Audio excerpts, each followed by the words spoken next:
tú comienzas a experimentar en tu humildad que el Señor te ha dado y que has aprendido de Él, que lloras delante de Él cuando lees la palabra, que te sientes tocado como una espada que atraviesa tu corazón en ese estado de humildad. Pero cuando tú no eres humilde para estudiar la palabra, lo haces simplemente de un modo religioso o de una manera intelectual. ¿Está claro también lo que estoy diciéndoles? Ok. Recuerden lo que vimos la vez pasada, con énfasis en la segunda carta a los Corintios 13:14, donde se nos habla de la comunión. Así que no lo olviden. El ejemplo de la vida cristiana está en un hombre que estuvo aquí en la tierra, un hombre que nos ha dejado toda una historia, un hombre que fue alguien muy diferente a cualquier otro hombre.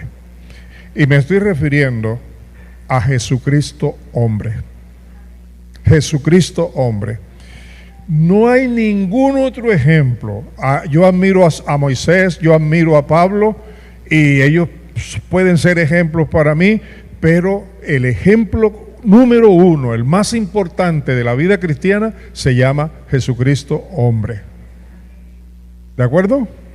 ¿De acuerdo, señores? Jesucristo hombre. Y la Escritura nos llama a mirarlo a Él, a poner nuestra mirada en Él.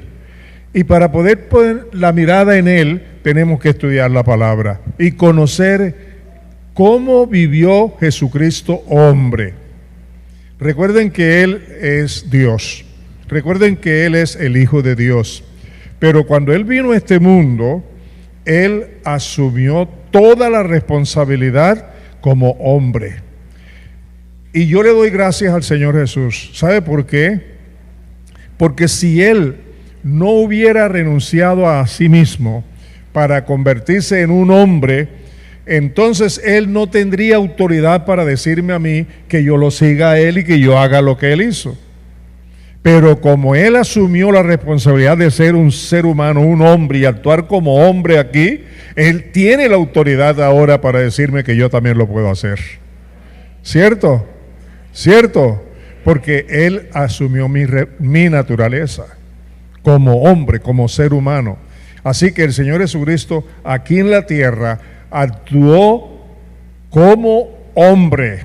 Y como hombre, óigame, fue 100% dependiente del Espíritu Santo. Y ahí está el ejemplo que nosotros tenemos que seguir.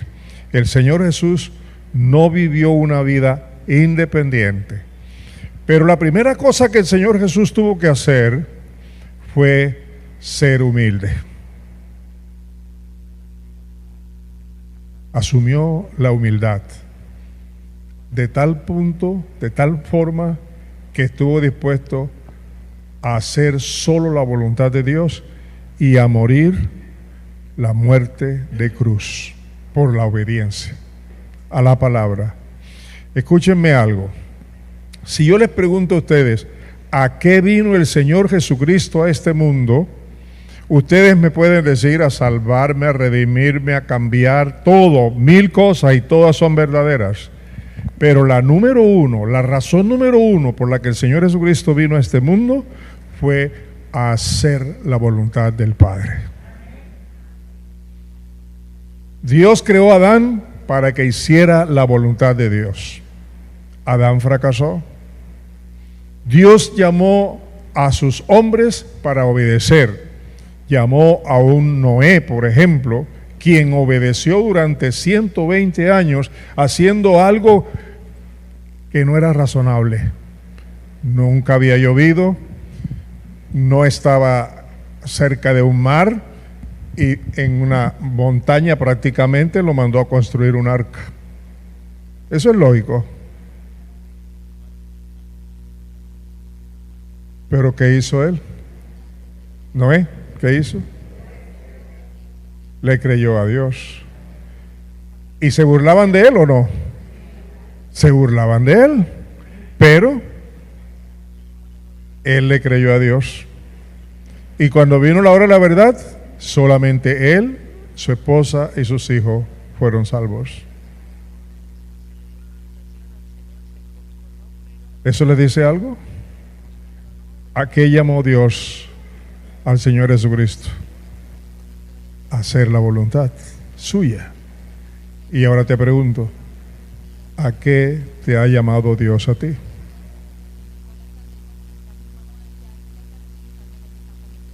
¿A qué me ha llamado a mí en Cristo Jesús? Dios no ha cambiado su propósito.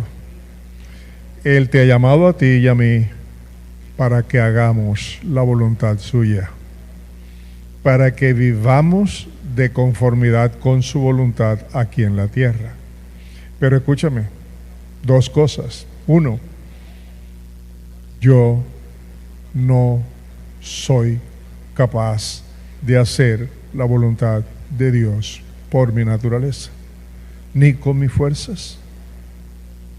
Yo solo soy incapaz de obedecer a Dios. Y tú también. Por eso necesitamos la ayuda absoluta del Espíritu Santo. ¿Estamos? Ok. Así como el Señor Jesucristo necesitó la ayuda del Espíritu Santo para hacer la voluntad del Padre en todo momento, con mayor razón tú y yo estamos necesitados de la ayuda del Espíritu Santo. Por eso tenemos que creer lo que la palabra dice. Por eso tenemos que estar dispuestos a rendirnos al Espíritu de Dios. Porque al rendirnos al Espíritu de Dios nos estamos rindiendo al Señor Jesucristo.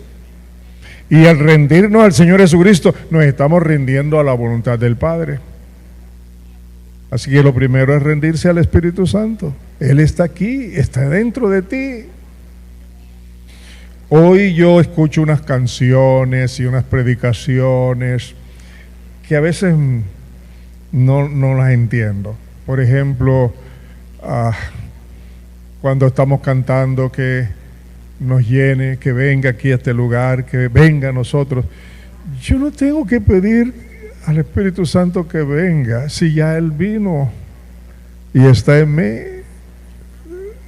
¿Sí me explico? Yo creo que todo esto nace de la misma ignorancia de la palabra de Dios. Pero ahora es el momento para que nosotros vivamos no a la luz de lo que diga Julanito o Sutanito, sea quien sea, sino de lo que dice la palabra de Dios. Porque esta es una nueva vida en Cristo Jesús. Una vida abundante en Cristo, pero de acuerdo con la palabra de Dios. Aquí hay creyentes que le dicen a uno, es que a mí me parece, o yo creo que esto es así. Todo conforme a su capricho, o a su manera, o a su conveniencia. Pero no es a lo que yo quiero, o como yo quiero. Es como el Señor lo ha establecido. La nueva vida en Cristo ha sido ya establecida. No hay que buscarla, está establecida. Lo que nos toca a nosotros es conocerla y vivirla en la palabra de Dios. ¿Estamos? ¿Estamos, amados? El Señor Jesús conocía la palabra de Dios, conocía la Escritura. Nace en un hogar judío donde tenía que ser instruido en la palabra, función que debía cumplir el papá y la mamá, pero que por lo general lo cumplían más las madres. Y hoy también se ve lo mismo. La mayoría de los padres no cumplimos con instruir debidamente a nuestros hijos. Lo hacen las madres. Pero si las madres no andan bien con el Señor, ¿qué le dan a los hijos? La responsabilidad es de los dos y de la cabeza, que es el hombre. El Señor Jesús lo aprendió Lo sabemos, por ejemplo, en el Salmo 40, lean ustedes eso. En el Salmo 40 allí se dice claramente que el Señor Jesús vino a este mundo para hacer la voluntad de Dios. Él no solamente preparaba un sermón para predicarlo, Él lo vivía. Así que Él hablaba de sí mismo y hablaba de Él, de su vida, de su experiencia, de lo que Él ya sabía y de lo que Él quería que Dios, lo que Él conocía que Dios quería que los hijos suyos vivieran.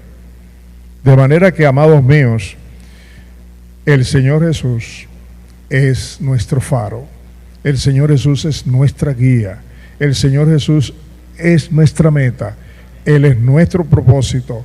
Y si tú no estás dispuesto a hacer la voluntad de Dios, pero no en tu carne, no en tu voluntad, sino en el poder del Espíritu Santo, en la compañía del Espíritu, no lo vas a lograr.